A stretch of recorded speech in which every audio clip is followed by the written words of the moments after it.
Y'all bear with me here. I'm trying to get everything together. I'm finna do the show.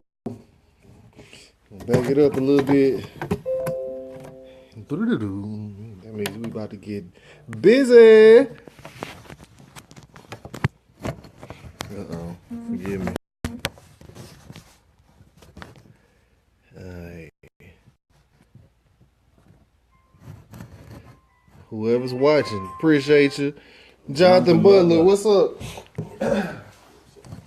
Alright. Ooh, here we go. Oh, the music up. Hey. Yes, sir. Okay, the way I got it now, it's got room for him to slide in. Yeah, come. Once you move that cup out of the way. Oh, yeah, that's the UT cup right there. Go Balls. Oh, hold on. Here, take this chair. I need this. Yeah, so you're out the way now. Are you showing to make sure you stay in the frame? Yeah, please do. Okay. All right, here we go. Wrong song. Okay. No problem. Yeah. Okay. I talked to you before that. We back. We are back. It's just water in the cup. We're back. I ain't had no more. I had more than water before I got here. Hey, when we go to break, I'm pouring something up. I promise you. When we go to break, I'm gonna pour something up. Let's get this audacity up. We'll be ready to rock and roll.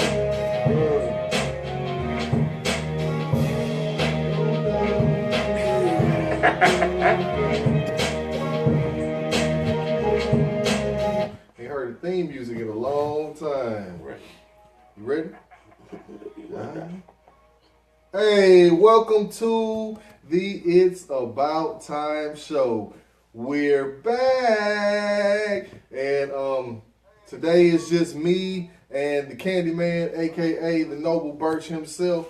The Queen is actually on the road right now. She is traveling, so we wish her safe travels. It's cold outside, Yeah, y'all. safe travels, Queen. It's cold as hell out there. Yeah, I got my UT cup. What up, Charles? Rosenthal? What up, Charlie? Kelly Angel Tony? We appreciate y'all tuning in. Sorry for the delay. Sorry that we haven't been doing the show recently. We apologize about that. It's basically a lack of communication and some laziness, mostly on my part. I'll be honest with you. I ain't got nothing to hide. Y'all don't scare me. But if y'all listen to the show, y'all know how we do. Tonight we're going to be talking about the presidential election. Y'all know we got a president-elect in the White House, and we're going to kind of go in on that. But first, what the fuck, Chuck? So if anybody is new, hadn't watched before, What the Fuck, Chuck is basically where I bring something crazy that I saw on the internet or just in life, which is what I saw today, and looked it up on the internet. I was at, Smoky Bones, eating, and there's some drinks that you can get, and it has boba balls. B-O-B-A. What the fuck is a boba? I'm gonna tell you. I'm glad you asked that question. Basically, what it is, it's a little bitty ball, right? Like about the size of a BB, maybe a little bit bigger than that, somewhere between a BB and a marble. And what it is, it's made out of like seaweed, right? But it has some kind of flavor in the middle of it. Like they had raspberry, they had peach, they had blueberry, and they put them inside whatever drink you're gonna get. And the balls, depending on how you drink it, if you drink it fast, you know, the balls go in your mouth, they explode in your mouth. I don't like how you're delivering this story, but okay. Oh man, that's why I asked them, but I was like, what is a boba ball? And they was like, it's actually kind of good. You need to try it. I was like, okay, what do they do? It's like they just little flavor balls. They just like the flavor explodes in your mouth. I was like exploding balls in my mouth. Right. Wow.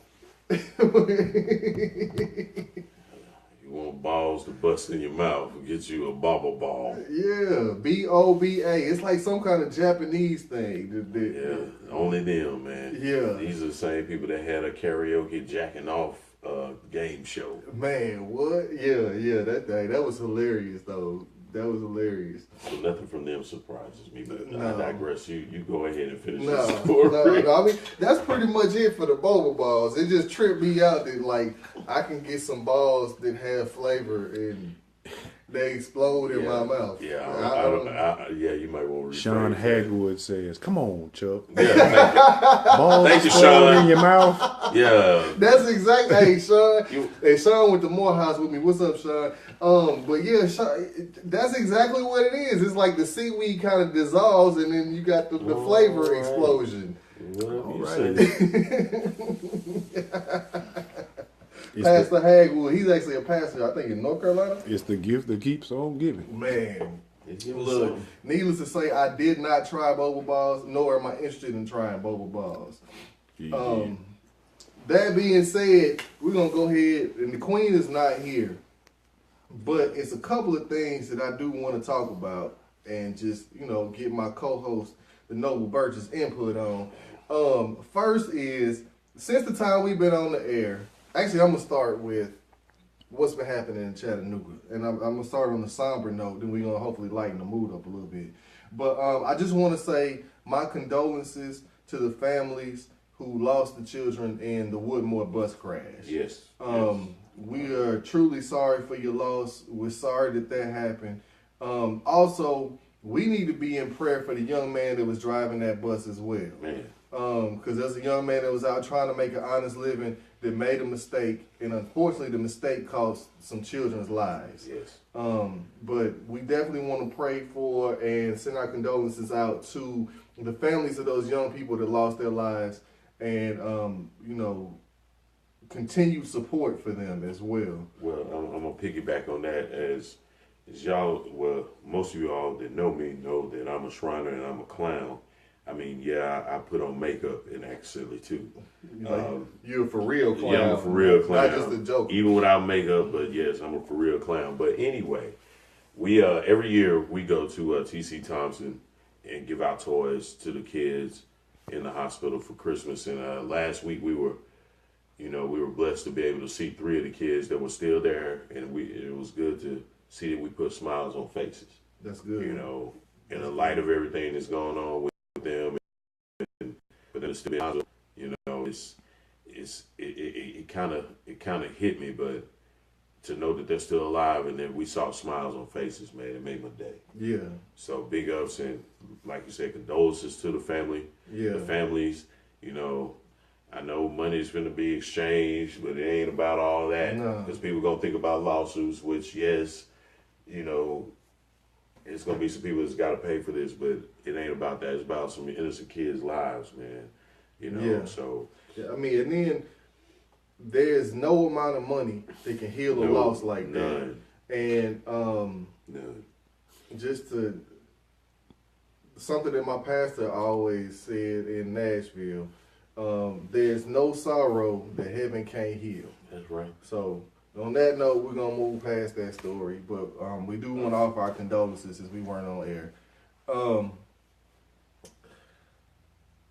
The next thing, since we've been off the air, your boy Kanye West has gone insane. Kanye West lost his marbles and went on a rampage on stage, most of which I happen to agree with.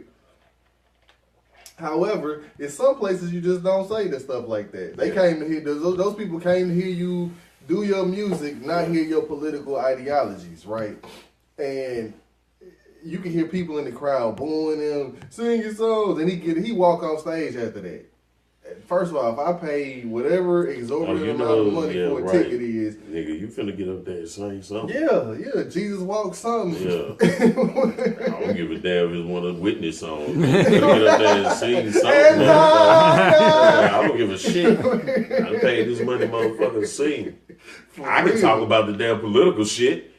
Yeah, I don't need you. We do that on Sunday. Come on the show, Right. Kanye. Yeah, you come talk about your political shit. You know, if you on TV or something, yeah, I can see you talking about it. But yeah, I'm sitting up here in this goddamn stadium and paying some money. Yeah, I don't want to hear that. But he went on for like 20 minutes though, which was crazy. Oh yeah, I don't want. And you know, Jay-Z, he talked about Jay-Z, Beyonce, DJ Khaled, talked about Trump. Trying to think of all the other names he talked about. It was a bunch of stuff that he said. Then after that, they put him in the crazy home. They say I can argue with that at all. You know, maybe the best thing for him at the time. However, he left the crazy home, and this past week met with the president-elect to talk about quote-unquote life. And multicultural issues. And if you've seen the pictures, he looks so crazy with that blonde mohawk. He like a skunk that got pissed on or died they street. That's what he looked like, man. Oh, Demolition Man. Yeah, he trying to be your boy from Wesley Snipes. Yes. Hey, Sean said, what about the J. Cole riff on Kanye, folks? I mean, actually, I'm not even familiar with that. I'm not even familiar with it, man. I'm sorry. Hey, Hagwood, send that to me if you got it, please. Yeah, send it. I'd like to hear What that. up, Walter Lee, Victoria Jackson? Yeah, Walter Lee, thank you for the music, too. Tia Collier. Thanks for sharing. She just shared the show. Oh, appreciate that, Tia. Thank you, Tia. With that being said, yeah, you know, Kanye, I hope you get the help that you need. Actually, you know what? I think Kanye is starting to get back to who Kanye was at first, right? Just without the direction of his mama. But like, because if you think of like, you have to actually go listen to what he was saying. Like what he was saying had a lot of truth to it. However, I just think that him being in the industry and, you know, the things that come along with it, i.e. the pressures and stuff like that, probably have gotten to the young man a little bit. Man, when you make shoes that look like marshmallows on your feet, and somebody was wearing them in the game the other week, man, no, man. That man's still off his rock. When your clothing line look like the new slavery. Oh, yeah. See, that old Matrix looking clothing. Yeah, I'm not going to put shit on to hurt my eyes. Like he's straight out of Zion. Yeah. No, we don't do that. I'm sticking with my little hoodies and sweaters. Not that Kanye stuff. Yeezy. I had something else I was going to talk about. See, this is what happened when you don't write stuff down. It don't flow like it's supposed to. My bad. I apologize. I'm trying to think of something else happened.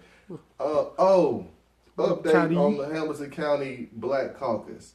We met, I think it was a week and a half ago, and actually started formulating the people's agenda.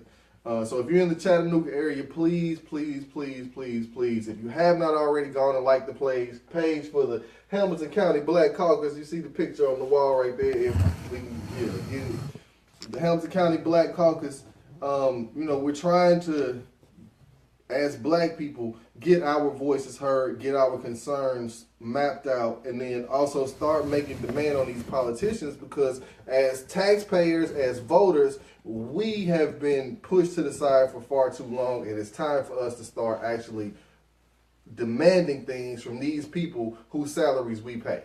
And you can be mad at Trump all you want, but it starts locally.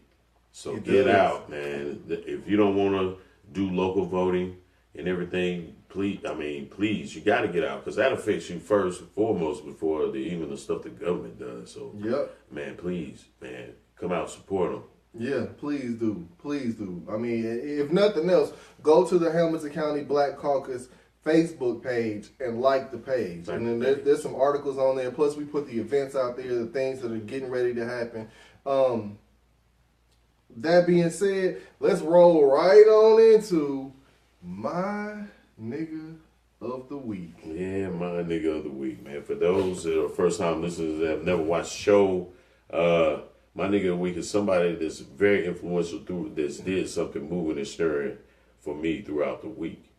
And honestly, with the political climate and everything that's going on, I really will make my outgoing president Barack Obama the my nigga of the week until that fateful that day. I'm not gonna say fateful day. It's gonna be a bad day on January 22nd, in my opinion. But for coming out and saying what he said to Putin and all in regards to the hacking of the emails. Mm-hmm. And at the G20 summit, he came out and told him, look, he said, you don't want to, this can get real ugly. Pretty much so in so many words, not exact quotes, but this can get real ugly if you don't stop this mess, man. So, yeah, that's man, I'm going to miss him when he's gone. I'm not going to shed no tears tonight, but I'm going to miss the man when he's gone, y'all. Y'all just don't know. I seen the memes with Bush talking about miss me now, don't you? Yeah, I sure the hell do. I'd rather have you than an incompetent son of a bitch that don't have no political experience. Hold up, don't get into that yet. Yeah, sorry. Don't get into but anyway, we gonna talk about all of that. Anyway, in just a Barack, couple minutes. man, I miss you. I'm gonna miss you, man. I'm gonna miss you and Michelle. God Almighty, y'all brought grace and elegance to the White House over these last 8 years.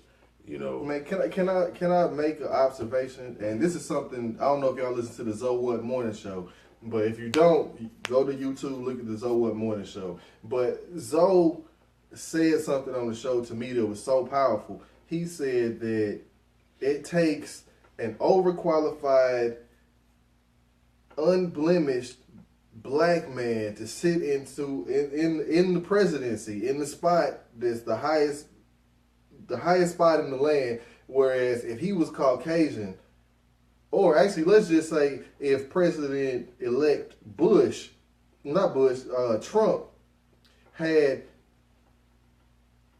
or if he had the same qualifications as President-elect Trump, he never would have got put in the White. If he had 3 wives, bunch of different children, bunch of different scandals going on. But it boils down to these uneducated, not the uneducated, excuse me on that, but non-college going white dudes. They were not going to let a woman rule the free world, the leading country of the free world. They weren't. Yeah. I'm sorry. I mean, it is what it is, but you think deeply with these backwood guys and what Trump has brought out of the hidden racism and stuff. They were not. You got some old traditionalists back there that I'm not finna let a woman tell me what to do. We gave you a black dude. We ain't giving you no woman.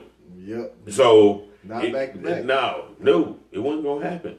And really, I believe that's the root of it. If you really want to break it down. Yep. It was not gonna happen. Hold up, we gonna break all that down because right now what we gonna do is take a quick break. I gotta get a pen so I can write some of my thoughts down.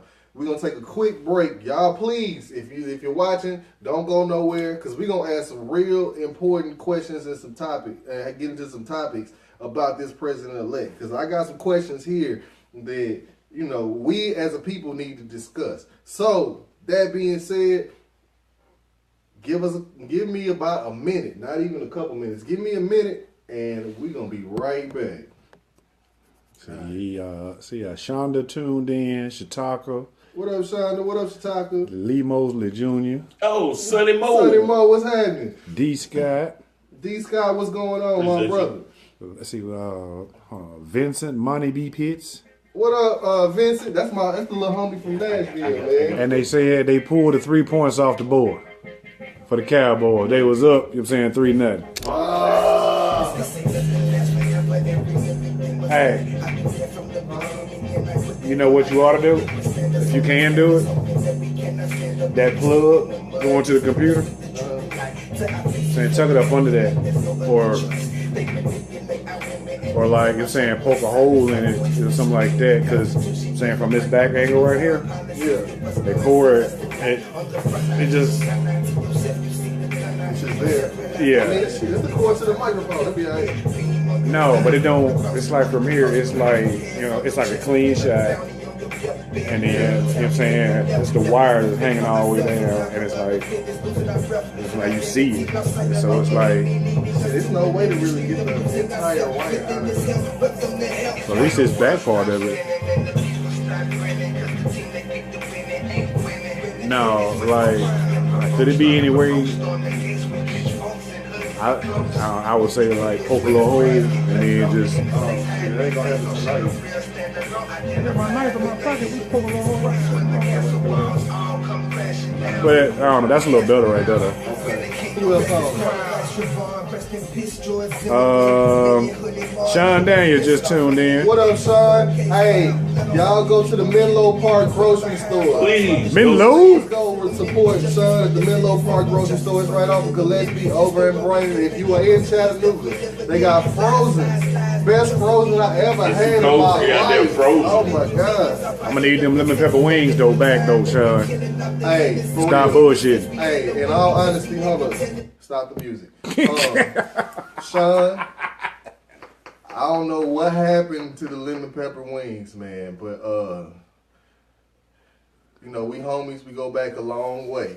I would love to get those lemon pepper wings back, man. If there's any way we can get the lemon pepper wings back, hey, I need everybody to go like the Menlo Park grocery store on Facebook and ask Sean to bring the wings back. Bring back lemon. We're going to put a sign up here that says bring back lemon pepper wings until they get back.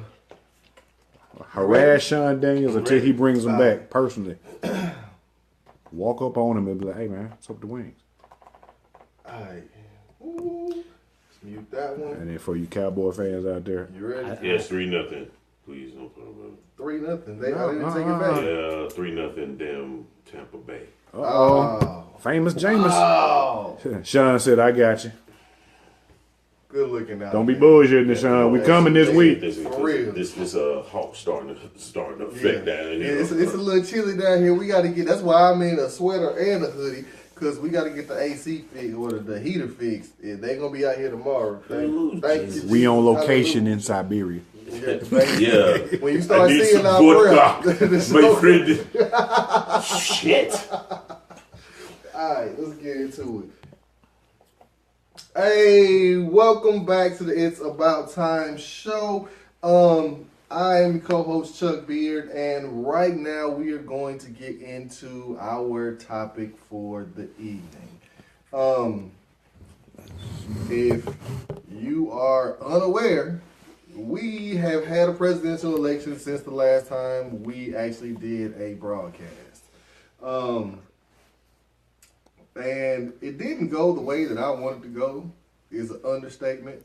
I wanted Bernie Sanders to actually win, but of course, you know, he was thwarted by his own party, i.e. the Democratic Party. And Donna Brazile was on, I used to watch George Stephanopoulos on every Sunday, and she was talking about how her emails weren't the ones that were hacked. It was the other guy, and I can't remember his name. It's just funny you talked about that.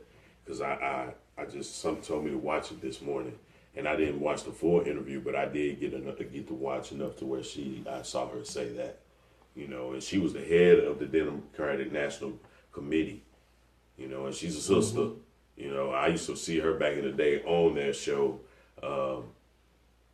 every Sunday, you know, and I thought she was a pretty positive lady, and she's been on CNN too. But yeah, it's just interesting. But yeah. So, wow. Okay, let's go ahead, because, all right, the first question that I got, and, you know, Anton alluded to it, but the first question that I got is, how the fuck did this happen? I told you. Go ahead. Break it down even further than you broke it before, because, I mean... When CNN and all these news outlets, CNN broke it down. When they talked about the breakdown, he had a lot of more minorities vote for him than he expected. Number one. Number two, it's those college educated white males that came out. They came out in droves, especially up north in Michigan and all that. In Michigan, Indiana, I think, several states up north. So that is what helped push him over the top. And unfortunately, you know, Hillary Clinton forgot about them. But just like I said, with those older non-college educated white males. They were not, those traditionalists were not going to allow a woman to be the leader of the free world. I mean, it's plain and simple. That was not going to happen. Period, point blank, the end. No, I 1000% agree with you. I also think that the Democratic Party itself, or Hillary's campaign, made a bunch of mistakes when it comes to the way that she campaigned. Yeah, the way she campaigned. Because one of the things that I heard was, in order to reach the African American population, or the Africans in the diaspora in American population, was she went on the Ellen DeGeneres show. Oh man, when you reach the homosexual the homosexual population. I mean, and then okay, it was taken for granted that the same people that voted for Barack Obama were just going to turn around and give her their vote. And a lot of it has to do with minorities especially being taken for granted. Right. I mean, minorities traditionally vote Democrat, so that's what we're going to expect them to do this time.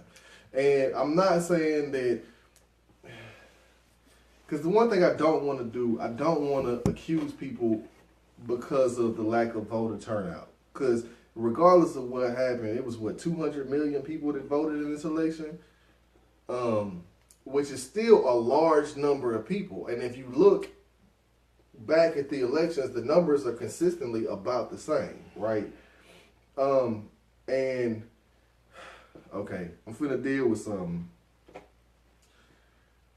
And something that we gotta stop saying, especially as a people. If somebody did not go vote, do not say that they don't have the right to say anything. And I know we go. This might get heated right here, because I mean, if somebody didn't vote, because a lot of black people feel disenfranchised by the system, and I get it, but that you still have a right to express your opinion. But do something to change it. If you're not going to express your right on something you really don't have control over, at least put your voice out there, because you can't complain when shit come down on you. You can't. That's even at a local level, because they're not voting. Yeah, no, I agree, especially at a local level. So, I mean... especially at a local level. I mean, because, a lot of it, too, is the, what is it? Now I lost my train of thought. Electoral college. Because in Tennessee, the vote has traditionally, if you look back over the last 100 years... We're a red state. And then... Most... And then because of the Electoral College, they don't even... Your vote technically doesn't matter, because it's all or nothing. But let me break down the parties. Okay. And when I saw Roland Martin's episode on this, and the two black chicks from North Carolina were Trump supporters and came on looking like straight asses. Oh my God. But he did bring out something that I never knew. He said, look, if you look at it, he said the traditional Democratic Party were the good old boys. Yep. They were the racists that didn't, it was all white race that way. They broke off and created the Republican Party. Mm-hmm. So us living down in the South, if you notice, most of the southern states are red states. Yeah, all of them. So, including Georgia, which actually Mississippi has the highest black population per capita. Right, but you still got. But yeah, that goes back into them not. I feel you on stop saying it, but yeah, why? But if you're not, do something. Yeah, exactly. I mean, my thing is okay, if you didn't vote, but you're active in the community, I still think you should have a voice. But I have to say, most blacks aren't. Yeah, no, I'm not disagreeing with you, but I'm saying if you didn't vote, you're active in the community. Yeah, you got to be doing something. Yeah. If you didn't vote and you say, I'm just sitting on my ass and I'll talk about it, I'll Facebook tweet about it, man, fuck all that. Yeah, shut up. You get out there and do something. Yeah, exactly.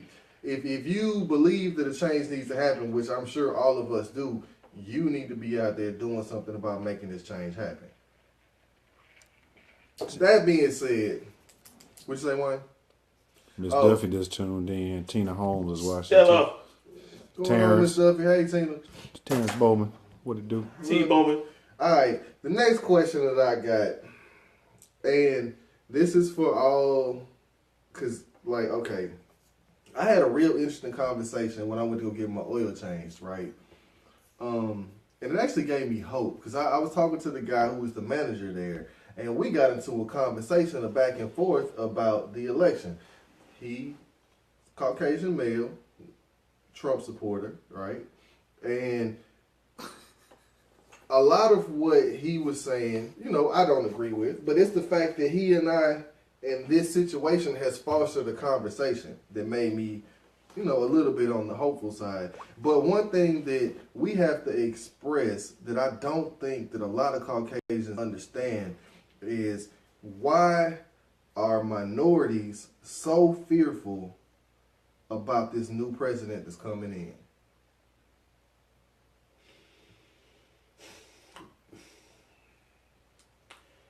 Part of it has to do with money. Part of it has to do with how he campaigned. Mm-hmm. I mean, he stirred the echoes. Mm-hmm. People thought there was not racism going on, and this younger generation, these millennials that thought it was just unity, and no, he brought out the ugly. Mm-hmm. On purpose. And yes, he brought out the ugly. That's why a lot of the minorities are afraid. They wouldn't understand. They didn't have to be persecuted. Well, but hold on. We can see. Look, this is what I've learned in trying to make or help Caucasians understand racism. Because they are taught not to see it. Basically. Okay. The only way, and I hate to interrupt, the only way, and I feel this, and I just thought about this, the only way that any Caucasian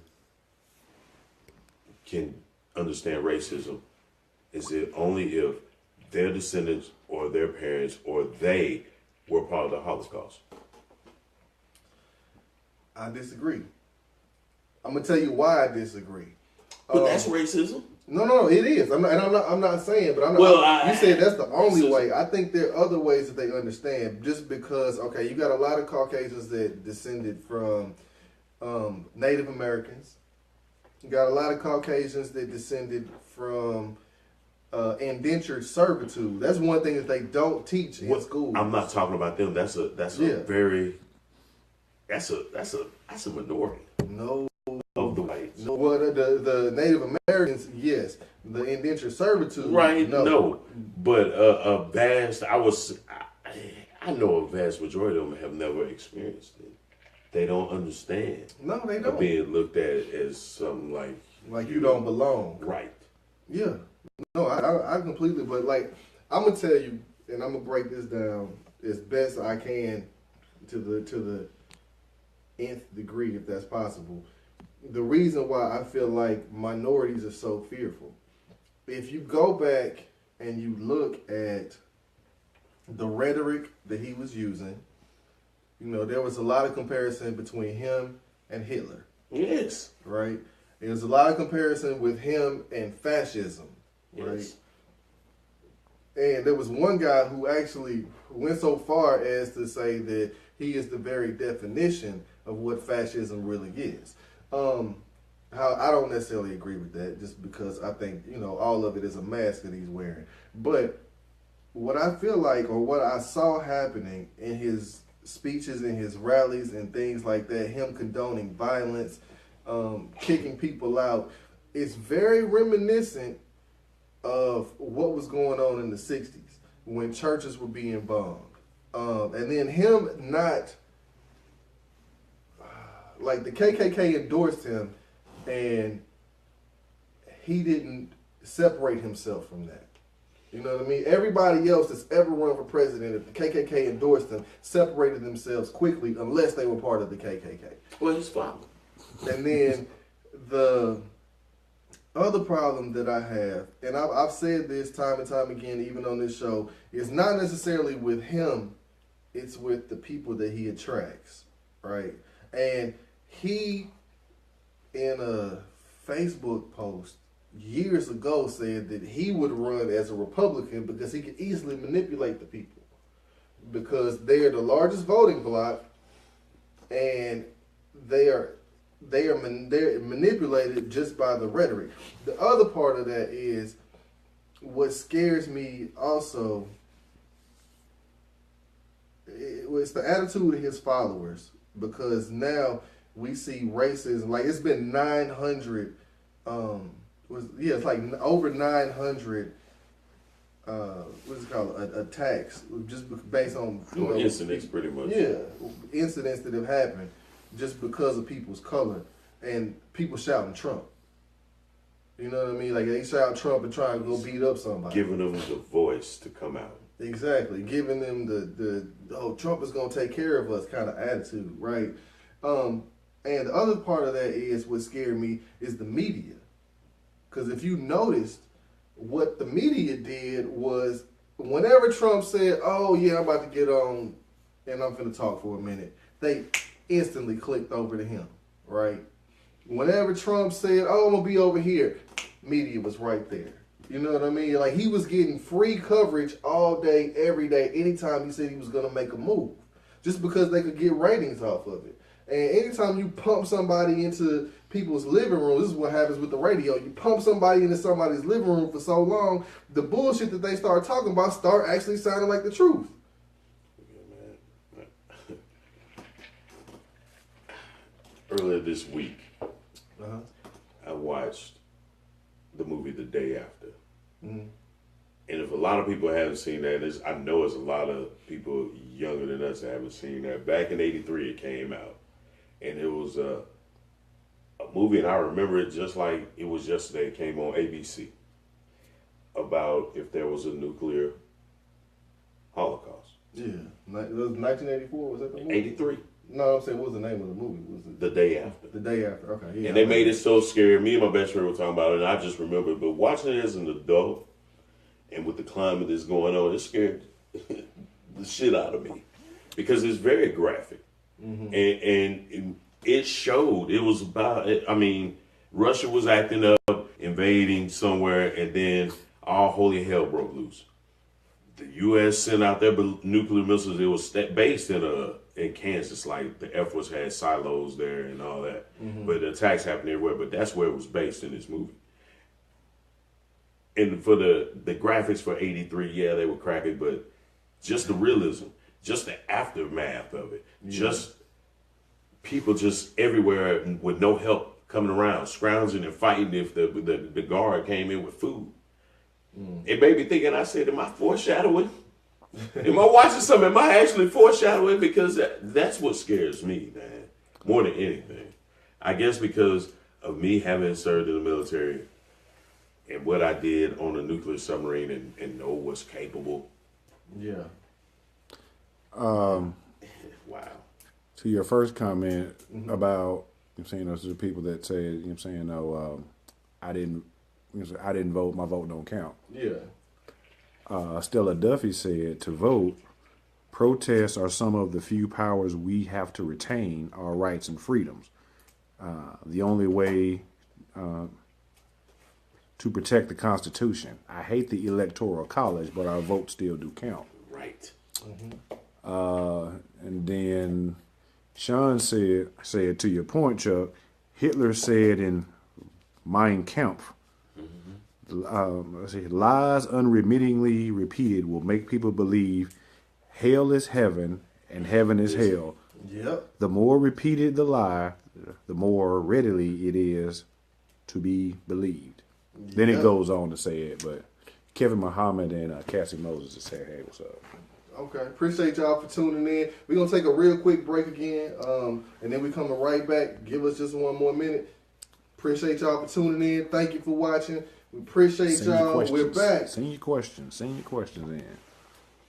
Yeah, if y'all have any questions or anything, everybody that's on Facebook Live, man, please put your questions up there. You got comments, put your comments up there. Tag your people, tag your friends, tag whoever.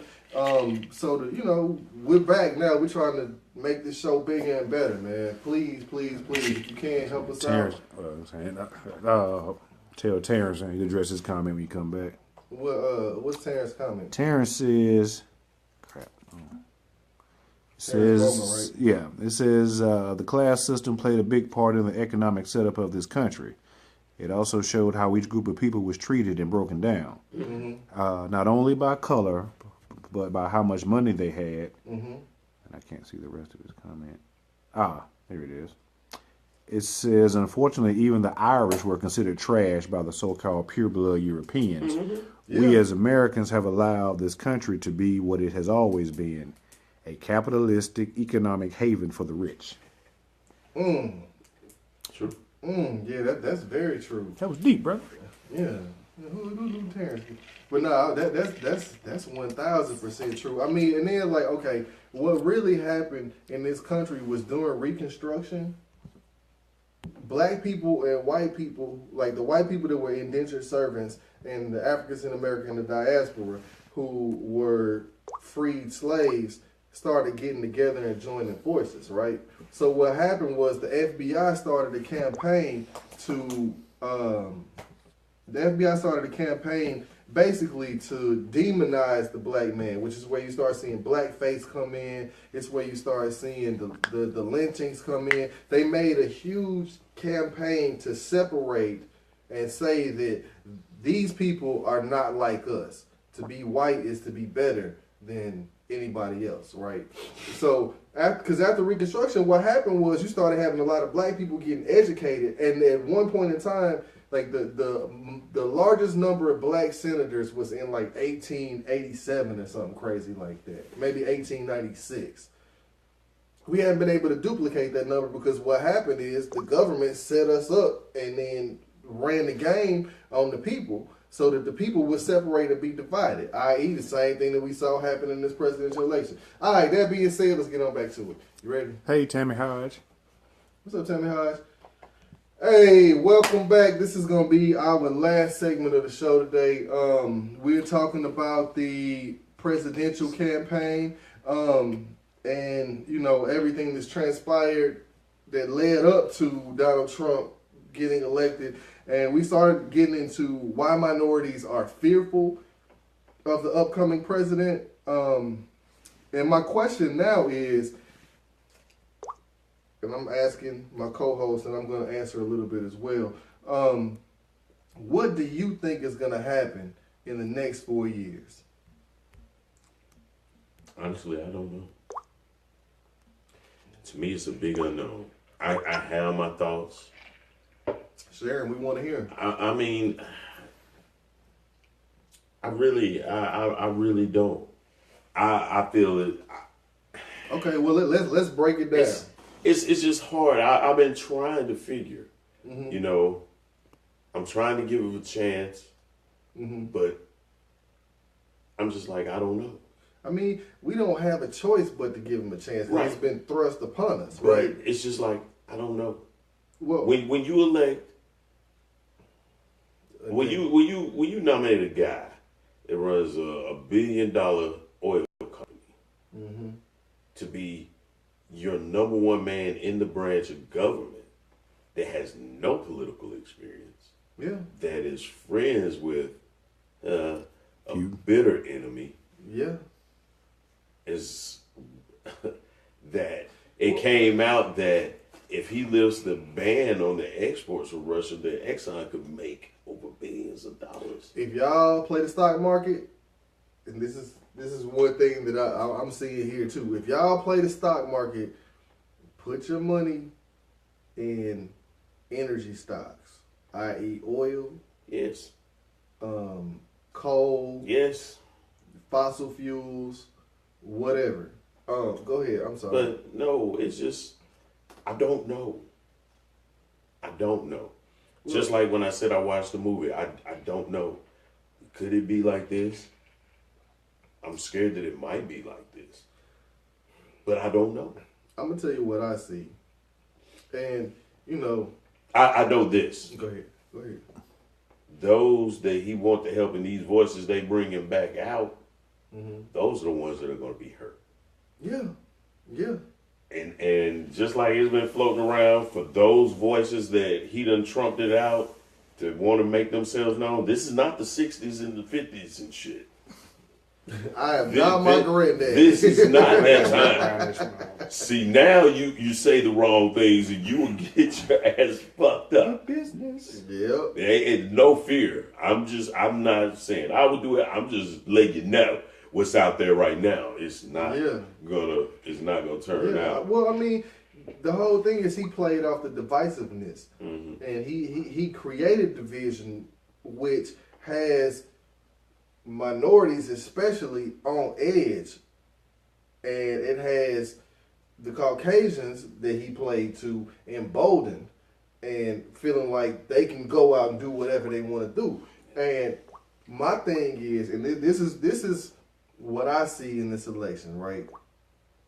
Just because of the statements that he made this last week, I don't know if y'all know that or have seen it, but basically he admitted he lied with all his campaign promises, right? And then the whole clearing the swamp, sending Hillary to jail, all of that stuff. He admitted. He was like, yeah, I just said it because it sounded, especially with the clearing the swamp thing, he's like, yeah, it sounded like a cheesy statement to me, but when I said it, people cheered, so I kept saying it. You know, my dad, and he's a firm believer in this, and a lot I've heard of some other people, he didn't expect to win. No. He doesn't really want this. No, I don't think so either. He just, and Mark Cuban came out and said earlier during the campaign that he's doing this because he has no money. He needs to be relevant again. He needs to drum up money and interest in Donald Trump. I mean, dude, and he has though. Like, one of the first things he did was start contracting with Taiwan to build Trump Towers in Taiwan. But that's another subject. Dude, how are you gonna leave the country and say, well, I'm gonna do The Apprentice in my free time? When do you what free time? Presidents don't get free time. Look, I'm gonna tell you. Look, I'm not as fearful right now as I was at first. Right? Simply because the audience that he played to is gonna be forced to wake up. Right? And in that forced awakening, I see change happening. And I don't see necessarily bad change for black people, but I see change in terms of the way that they view the media, they view the political process, they view the candidate that they put in office, right? Because it's evident that it's pretty much going to be more of the same or even worse than what we had before, right? All that being said, though, the thing with Russia doesn't necessarily scare me that much. It should. It should. The reason why it doesn't is because when President Obama was, I think it was his second or third year in office, he actually went over to Russia and created a treaty. Right. And like, I feel like.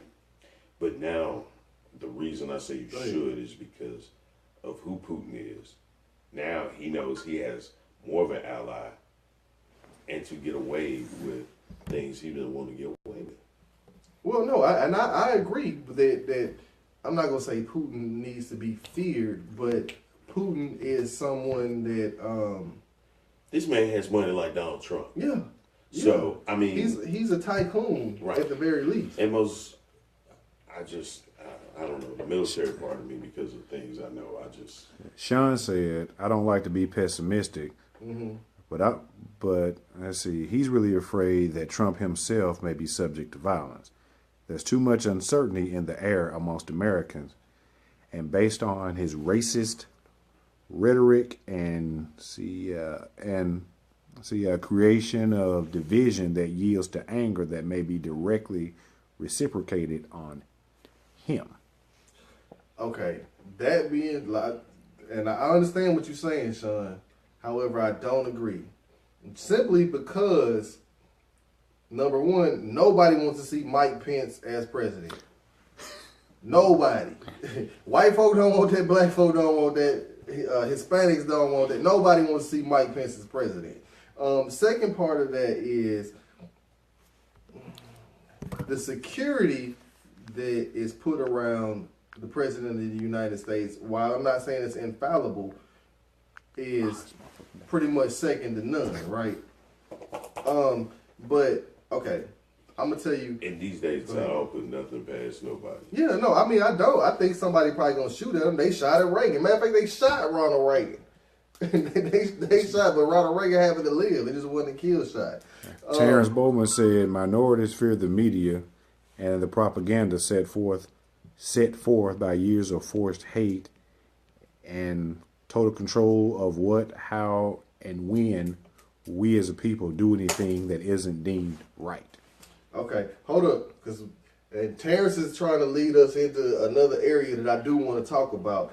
But like my thing is, and this is what, and I asked, what's gonna happen over the next 4 years, right? And my cohort to the right, he may have something to think about, but they've been trying to privatize Social Security for the last 15 years, at least 15 years. It's failed at several different places, several different attempts.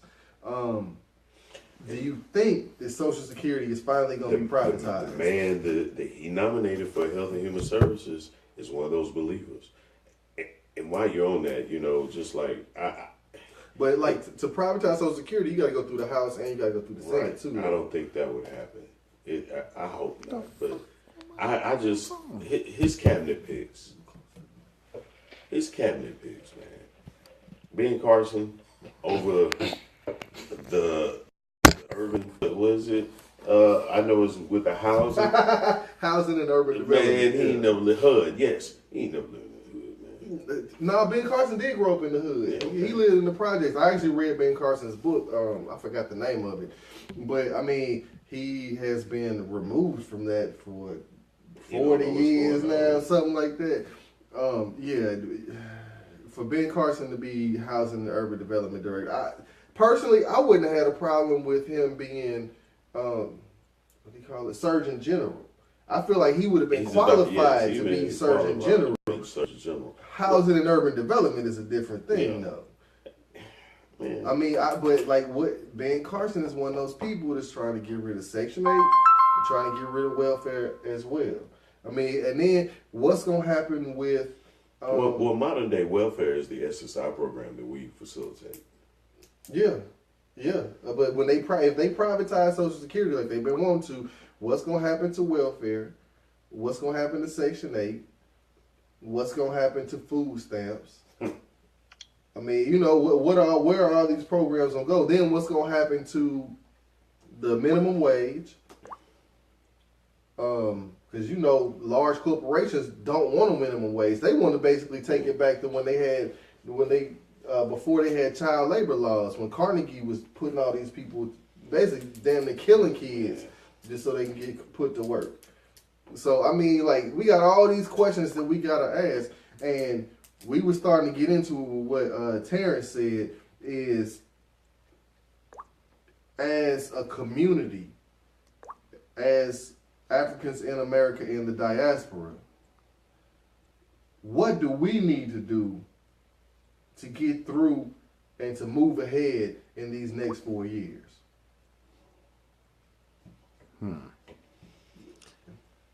I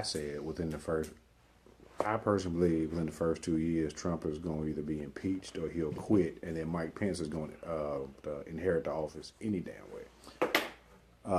So yeah, Terrence said, it's funny how some Caucasians saw this as a way to say, take that. We can put our guy in the office too. They believe the hype, and they decided to, show out in public. And those are the ones that are going to get the butts hurt. Sean Haywood called Ben Carson the cream of wheat man. Yeah.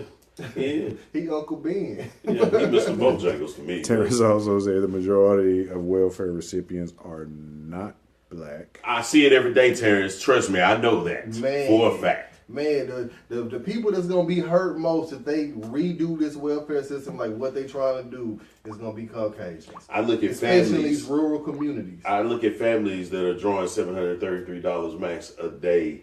A month, daily. So trust me, I know they're the ones that are going to be butthurt. Yeah. What's also going to happen to the affordable care?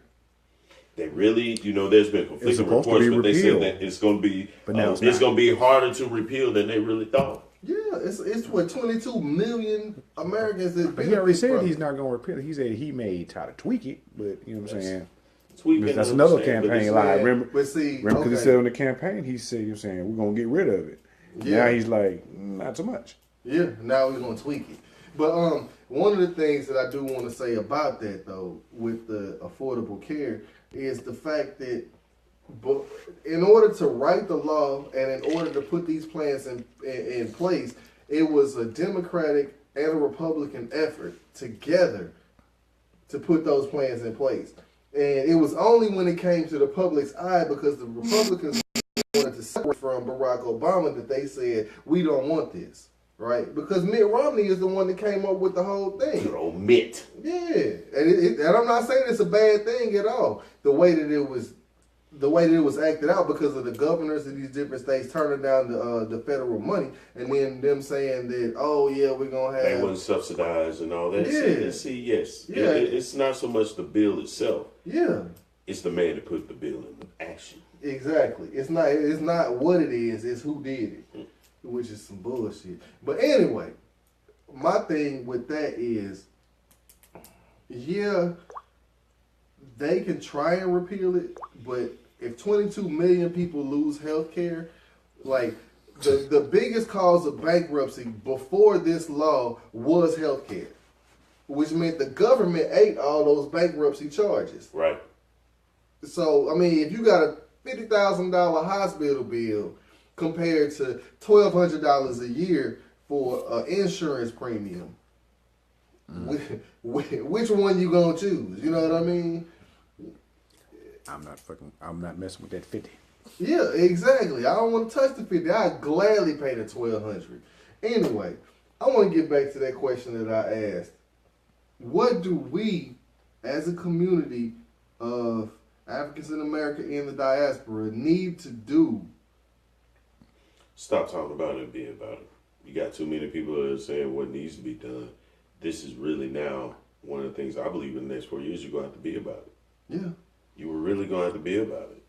I mean, you're going to have to sit down, you're going to have to button up them chin straps and get your ass out there and back up the talk.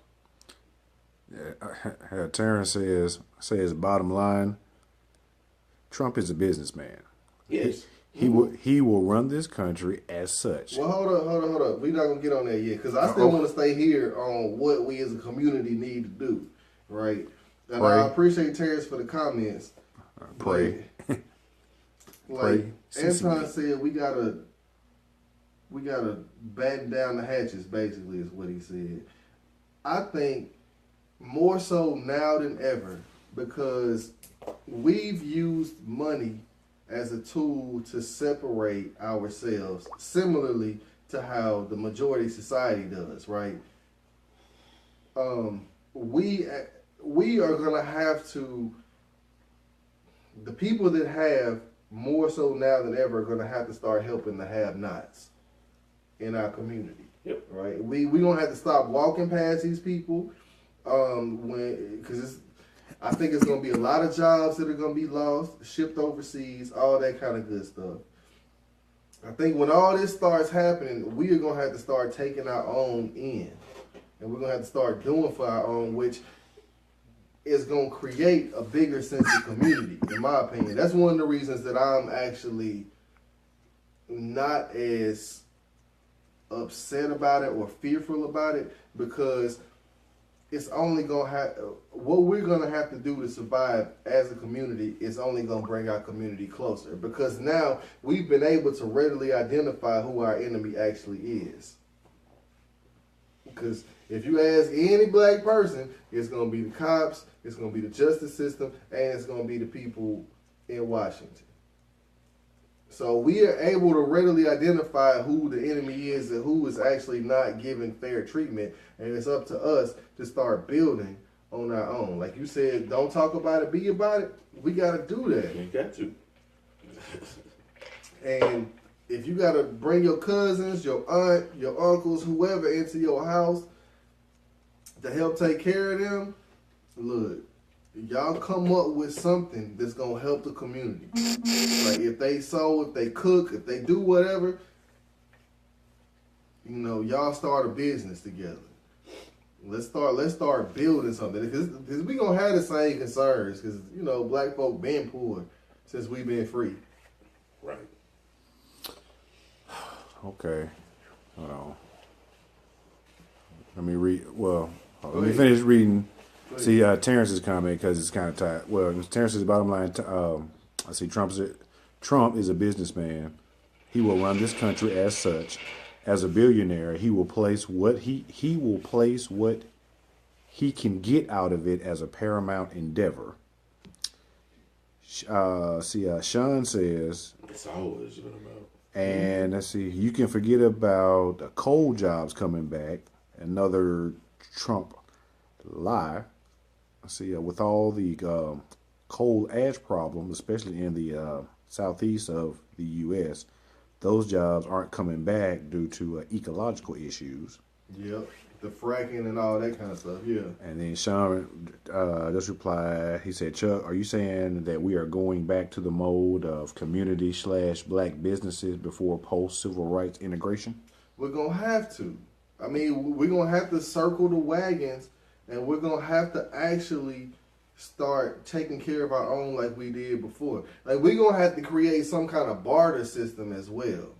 And I know that black folk don't produce nothing, but, you know, it's going to have to be something that we barter with in order to start getting over. Because I feel like, you know, the same way that the economy tanked under George W. Bush, where so many jobs were leaving per month, we were constantly at war. It was the oil companies made out like fat rats. Everybody else basically starved. I feel like that's the exact same thing that we're about to go back to. But with that, now that we are able to identify who it is that we're combating and what it is that we need to do, we need to actually start stepping up and doing it. Because we've been through this, we should now be in a position where we're not necessarily prepared, because you're never prepared for hardship, but we should be in a position where we're able to cope a lot better. But will we? That's the $1 million question, man. They've been trying to kill us for forever. Yeah, but you got people that are content with what the hell is going on with them. Yeah, I mean, but the thing is, okay, and Jeff Brown on his old What Show, I watch that show a lot, said when the richest of us, i.e. black folk, get treated like the poorest of us, then we're going to start seeing that coming together. And I think that day is right around the corner. What up, Tamara? Go ahead.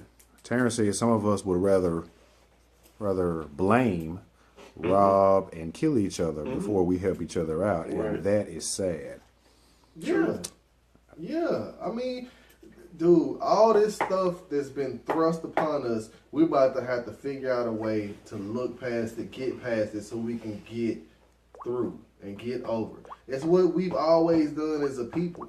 Like, when the bullshit happens, we figure out a way to survive. We ain't going nowhere. We gonna survive. Well, and like you basically said, Anton, I basically expect, more of the same old, same old. Because, for one, like your daddy said, I don't believe he thought he'd actually win. Mm-hmm. He was already shell-shocked when he first got in and got them first presidential briefings. And he don't want to do daily briefings. And then he lied, and then you're saying, and then what the fuck? So, okay, when he comes in, he gets the first dose of an actual presidential briefing. He's like, what the fuck? Yeah. And now he doesn't want the second thing briefings. He comes out and said, well, I lied about everything I told you I was going to do on the campaign trail. Yeah. And then I'm surrounding myself by all these billionaires who have no vested interest in what happens to the country. Yeah. They only care about lining their own pockets. I'm telling y'all, look, if you don't play the stock market, and I watch CNBC. I'm not going to say regularly, but I do watch it a few times a week. But if you don't play the stock market, right now is going to be a good time to get in. You got to figure out what you're going to invest in. But they're predicting that the Dow Jones is going to go from 20,000 to 40,000. So basically, the Dow Jones is going to double in the next 2 to 3 years. It's been going up. It's here since the election. Yeah, it went from 16 to 20 in less than 40 days, in less than 60 days. I mean, And what's sad about the non-intelligence briefings? You think these ISIS mugs and all these, they finna have full reign. Oh, he don't care. Yep. He think he know. Oh yeah, we. Yep. My people say it's not that bad. I've heard this. Terrence said again, can we do all of that without imploding? That's a different show because we finna wrap this one up. Cause that's no. What he asked is gonna be a really long, detailed answer that we can attack on the next show. Because like I say, that right there is a long answer. And implosion is not necessarily what I think is gonna happen. Go back and watch the latest version of, I think it was Demolition Man, and look at how the society was run. I think it's going to be a lot closer to that than it's going to be to an implosion, because we're in a state now where the haves have 99%. Oh, and everybody's gonna live down in the has 1%. Y'all better watch it the day after. So is art imitating life or is life imitating art? Well, okay. It's a little bit of both in that regard, because every great society has fallen because of their arrogance. Mm-hmm. And every great society has fallen because the greed and the power hungry and all of those people managed to, or actually mismanage the things that they are put in charge of. And that's why I say his arrogance is allowing him to say, I don't need intel briefings, I'm smart enough. Which was kind of potent what you just said, because Terrence found a comment was the famous line from the group, the OJs. Money, money, money, money. Yes, sir. That's all. People gotta have it, man. He said every restaurant was Taco Bell. And some people really need it. Roderick Lindsay, Aletha Harper, what's happening? Appreciate you. All right, so we're going to go ahead and wrap this one on up. I appreciate y'all for tuning in. We sorry that we've been off for so long. Thank you for coming back, man. It'll probably be another 2-week hiatus. I want to try and do a show next Monday, though. Oh, okay. Yeah, I'm off. The comments are starting to roll in, too, so yeah. But, I mean, we're going to try and do a post-Christmas show. We're going to hopefully do a little bit lighter of a topic next time, because, I mean, like, this next 4 years is kind of looking bleak, but at the same time, we got to stay hopeful. We got to stay encouraged. Squeeze there. You got any shout-outs you want to do? Nope. No, actually, shout out to all the people. Merry Christmas to all the families. Shout out to the families of the Wilmore tragedy around the holiday time, especially this holiday. Yeah. Peace be with you. My prayers are with you. Yeah. But still enjoy family. Yeah. Exactly. Roger. Shout out to my little one, RGB. Yeah. It'll be a year next month. Yeah. Little man. So he ain't little, man. He getting big, too. Man.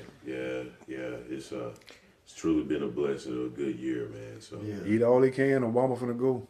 Yeah. Finna be Slim Pickens. Ryan, you're gonna learn what we used to eat. You're gonna be eating sour sweet crackers and cheese and stuff like that. You're gonna be eating vinyl sausages and shit. Spam and ramen noodles. I'm gonna have to go back to eating pork. I ain't doing it. Yeah. Oh, Nikki just Queen. Queeneth. Queen. Hey, we miss you. Come back to us. Come back, Queen. I'm gonna give my shout outs. I just want to shout out first of all Terrence down there at Barber Kings on MLK, best barber in the world. I need to go see you. I've been a little broke because it's Christmas. Shout out Sean Daniels, Menlo Park Grocery Store over in Brainerd off of Gillespie. Go see him. Bring the wings back. John Lindsay, JL Studios. Get your tattoo. Yeah, man. Best tattoo artist in the city. One of the only black tattoo artists in the city. Right. Also want to shout out Ace Lawn Care Service, Jimmy and Jamal. If you need your grass cut, look up Ace Lawn Care on Facebook. It's a Facebook page now. Help make it. I got to finish doing it. Jimmy, if you're watching, I'm sorry. Excuse me. That being said,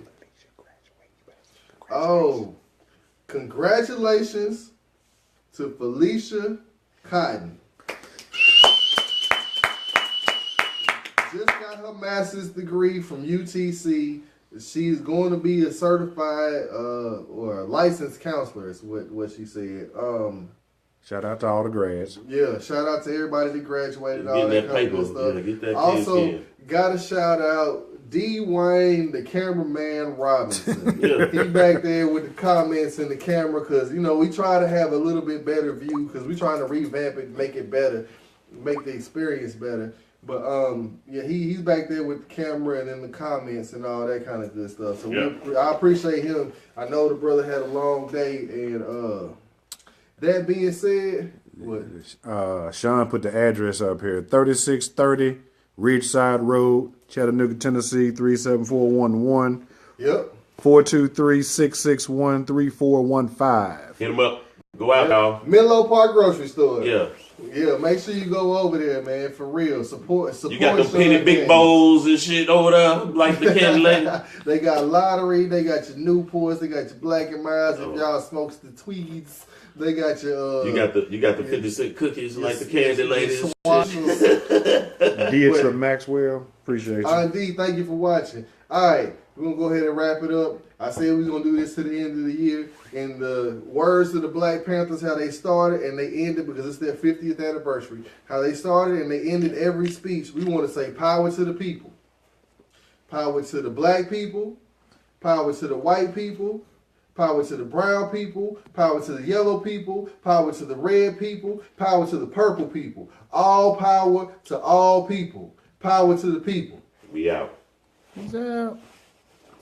Hey, Miss Duffy said, stop moving and scratching and Look, wiggling tell and shit. Stella, look, Stella. I have to get my thoughts on, man. That does that. I know you're going to kill me, but I I'm don't know how to sorry. cut it off, so you got to come over and cut it off. But yeah, it's Miss Duffy said, man, stop twitching. You know better. Yeah, I know she going to Kept rubbing your face, kept taking your glasses off, kept scratching. Because that's my mode of thinking now. You like, boy, like you was on that shit. That boy got that junkie. He's got that junkie itch. I wasn't scratching my neck, but that's Watch the feedback of this show. You use it.